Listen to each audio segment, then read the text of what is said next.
welcome to Book 101 Review. Book 101 is all about the books that I read for the last 40 years. And today I have my special guest. He is the author of the book A Firefighter's Life, no other than Mr. Anthony Ajduk. Good morning. Welcome on Book 101 Review, Mr. Anthony. And can you please introduce more about yourself that I missed? Yeah, sure. As you know, my name's Anthony. I live in Perth, Western Australia. I was medically retired approximately 12 years ago after doing 31 years as a professional firefighter with the Department of Fire and Emergency Services in Perth. I'm married, 5 children. Basically grew up in the hills of Perth, live down on the flats at the moment, but spent a lot of my time up in the hills and spent most of my time at a local station called Welshpool. I spent 19 years of my career there. I did some other tasks at a few other places, but essentially most of my time was there on frontline operations. Mr. Anthony Ajduk, thank you so much for sharing your knowledge and wisdom to the world. Hoping for more and more empowering books like this to come. Your memoir opens with the traffic accident in 2012 that tipped you over the edge and led to a diagnosis of PTSD. What made that particular incident so pivotal, and why did you choose to start the book there? Well, the reason that accident was so pivotal was I had served at that point just over 30 years, and I'd been to hundreds and hundreds of accidents, and PTSD, or post-traumatic stress disorder, or injury as we like to call it now, is one of those conditions that is cumulative. And so it's like a glass filling up with water. And I'd got to a point after all those years and after all those tragic scenes and all of the horror that I'd seen, and that particular incident, because of its nature, was the one that I suppose broke the glass and tipped me over the edge. And it was particularly nasty in that it was a stolen vehicle driven by a guy who was under the influence of drugs and alcohol, speeding, T-boned a taxi that had a young Indian man driving, whose wife was 3 weeks away from giving birth to their first child. And the passenger was an English professor who had just arrived in Australia and was on his way from the airport to his hotel. He was here for a conference.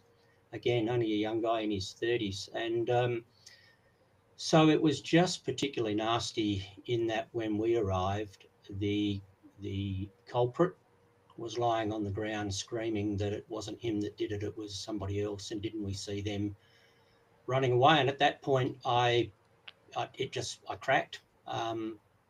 That tipped me over the edge, and what followed after that, I never went back to work after that. And what followed was 18 months of visits to a clinical psychologist, and the end point of that was that I'm able to now manage the condition quite okay. But what that didn't spur me to write the book. I had read a book by an Australian soldier, General John Catwell, I think that's his name, I'll just check. Yes, John Catwell, called Exit Wounds. And that book inspired me, and that was some years earlier, but that book was the one that inspired me to do something at some point.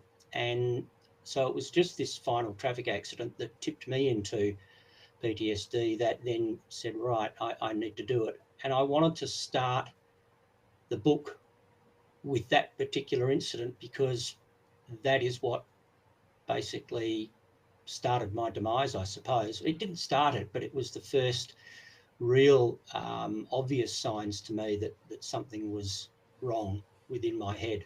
And so it made a good start and a good start to the book. And from there on, I was able to then do almost like two parallel stories. Mr. Anthony, over your 31-year firefighting career, you witnessed both adrenaline fueled rescue and devastating tragedies. How did you decide which moments to include to convey and highs and lows of the job? Um, I suppose that went back a little way in that even though I'd never written a book, it was always my plan to write something. I didn't quite know what. And as my career was coming towards an end, I felt that writing about our job um, was important because nobody, no firefighter in Australia, to the best of my knowledge, and definitely within Western Australia, had written such a book that outlined post traumatic stress and the highs and lows of our job. And so I felt that it was appropriate to outline what was involved in our job and outline the what emergency service workers in general have to cope with, and this hidden post-traumatic stress disorder that affects so many of us. And so that was what really made me want to write about this, was to bring awareness to the community and to other firefighters as well, about post-traumatic stress. The physical demands you describe, grueling shift, extreme heat, and constant rest, are immense. How did these factors contribute to the mental toll you later experienced?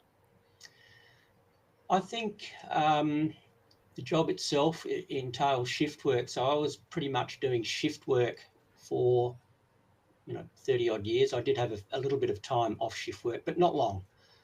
The large majority, probably in the vicinity of 29 years, was all shift work. And so that in itself has an effect on you, I think, mentally.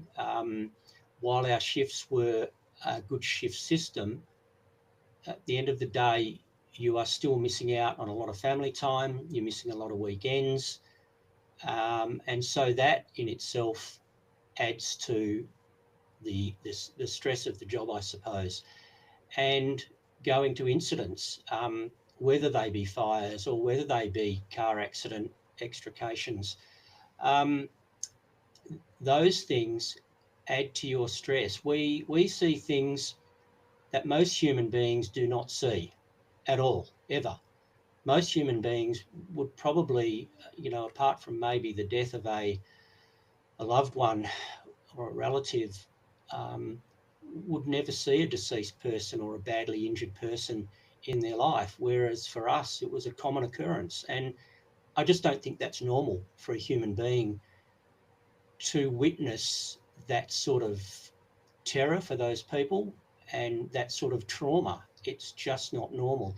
And even just watching when somebody's house is burning down, if those people happen to be present, they're watching their whole life and all their possessions go up in smoke, and that is traumatic for them.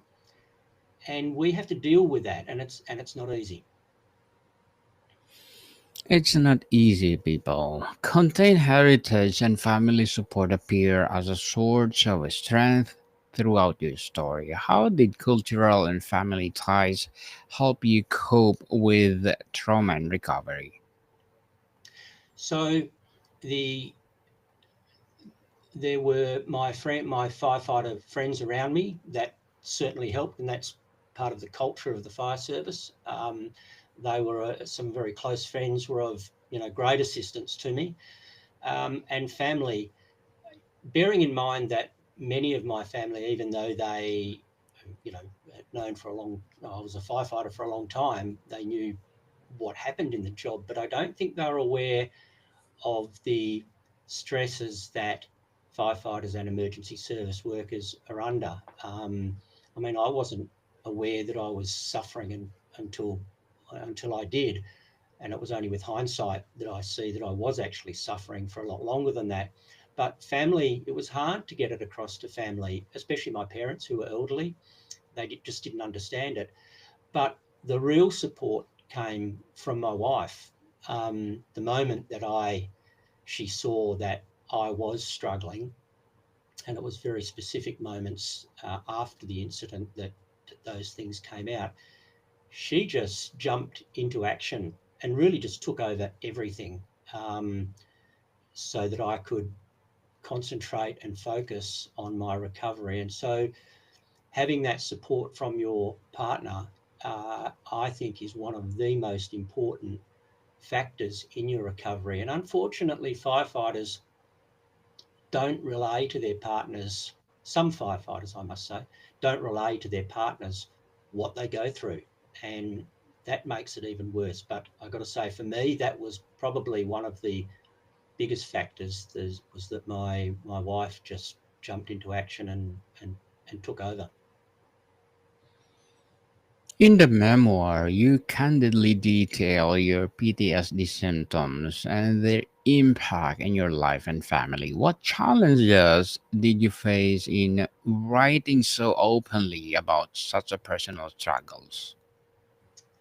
Wow. Well, that was the challenge, was digging very deep to relive some of the moments that I had been through throughout my career. And the, the real challenge was trying to get that out in a really honest and raw way, so that people could get some idea of what I had gone through.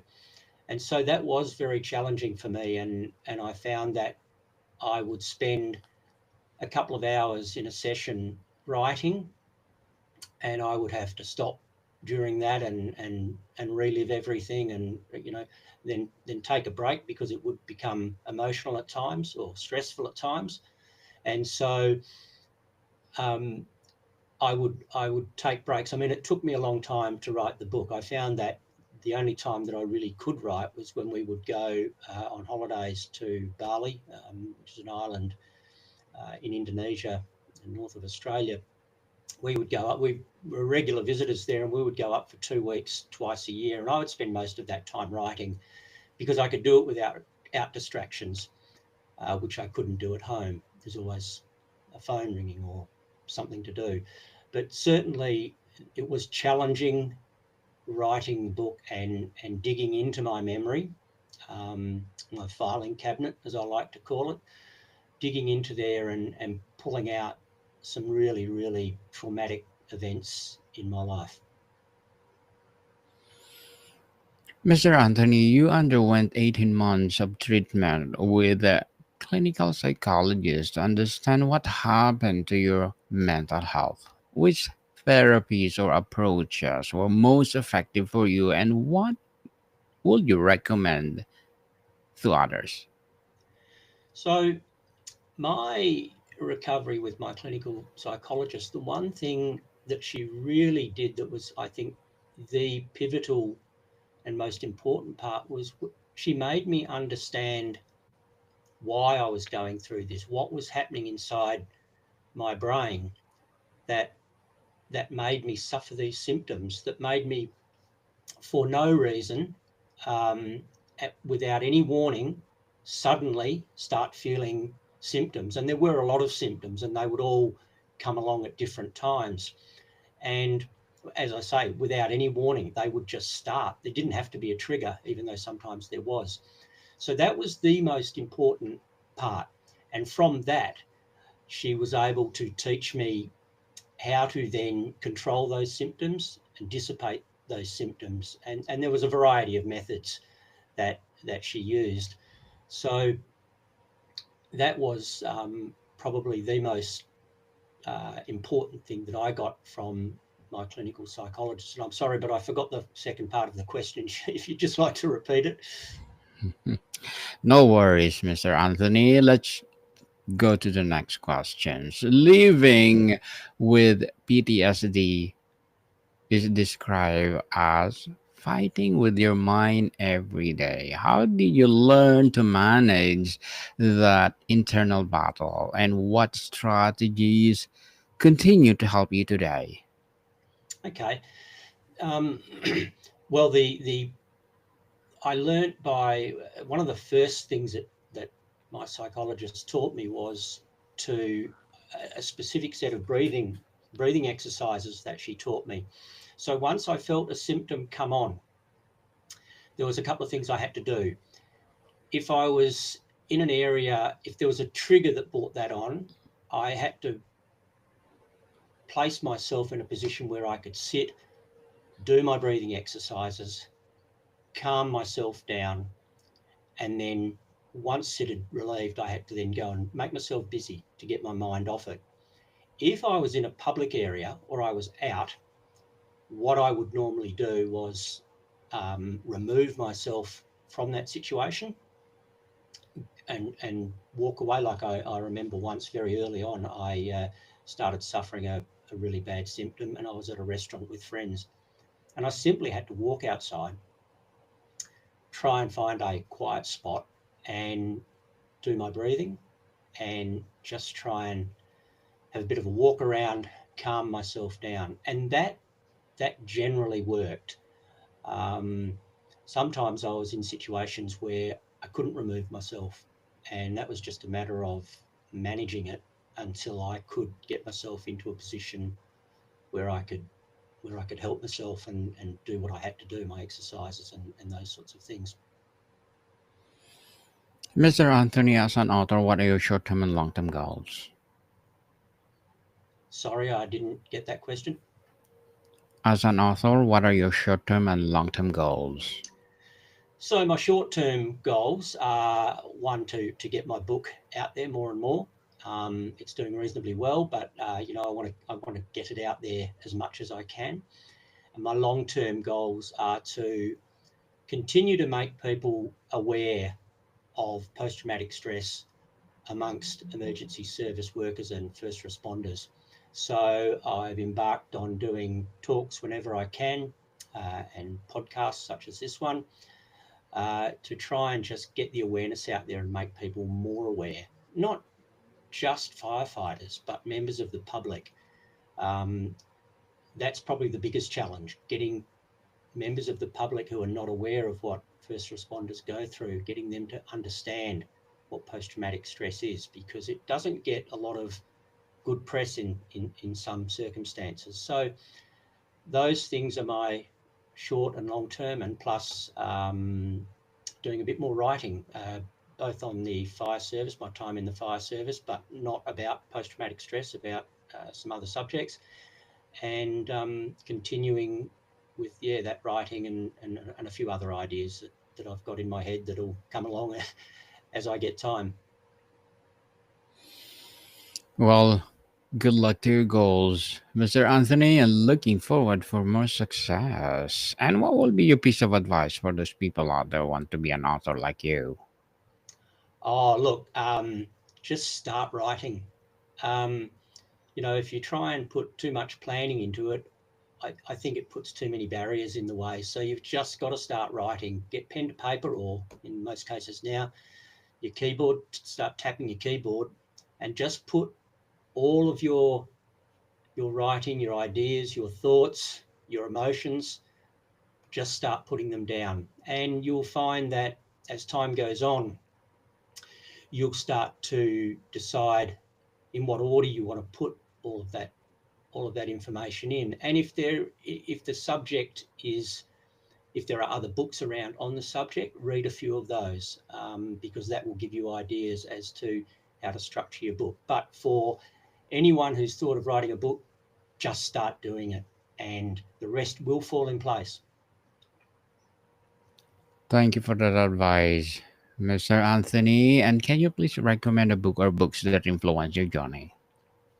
The book that I would recommend, um, as I mentioned before, was the book by General John Cartwell, um, called Exit Wounds. And it was about his time in the Australian Army when he finished his service after many, many years' service.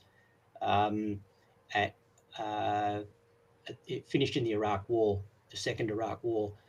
I would highly recommend that book to anyone. It was just a fantastic read, and for specifically for people in Australia, I would recommend any of the books about the Kokoda Track, which was the campaign that Australians took during the Second World War in New Guinea. So those, the one by John Cantwell and pretty much anything about the Kokoda Track would be my two favourite subjects, I suppose.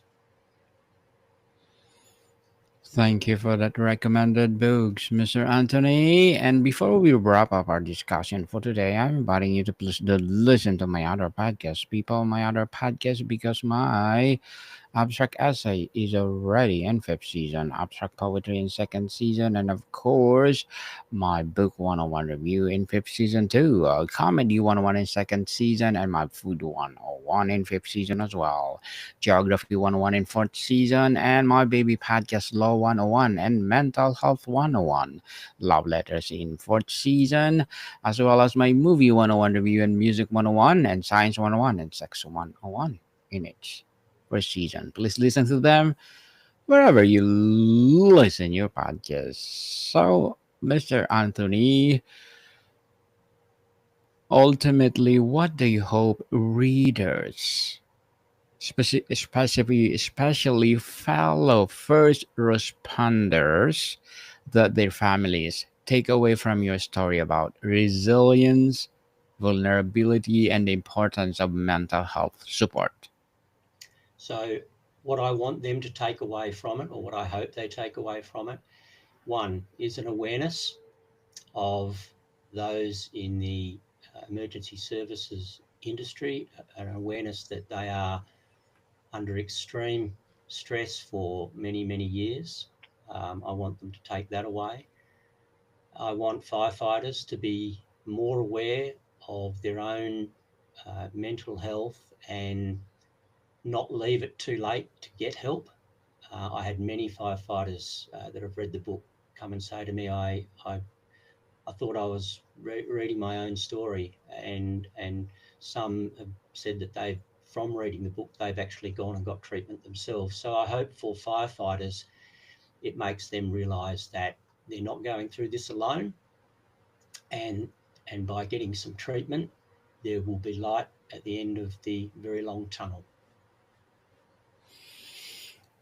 Mr. Anthony, yeah, thank you so much for sharing your knowledge and wisdom to the world. Hoping for more and more empowering books like this to come. So, can you please invite our listeners to support your book? Thank you, Daniel. Yes, I'd love the listeners to get on Amazon and have a read of the first chapter on Amazon, and hopefully purchase the book. For anyone in Australia, I can actually post them out. So again, thank you, Daniel, and thank you, listeners. I hope you get something from the book. Yes, people, let's support Mr. Anthony Ajduk, because if you support him, more and more empowering books like this to come. So, Mr. Anthony, thank you so much for your time. Thank you, Daniel. More to come, people. See you soon.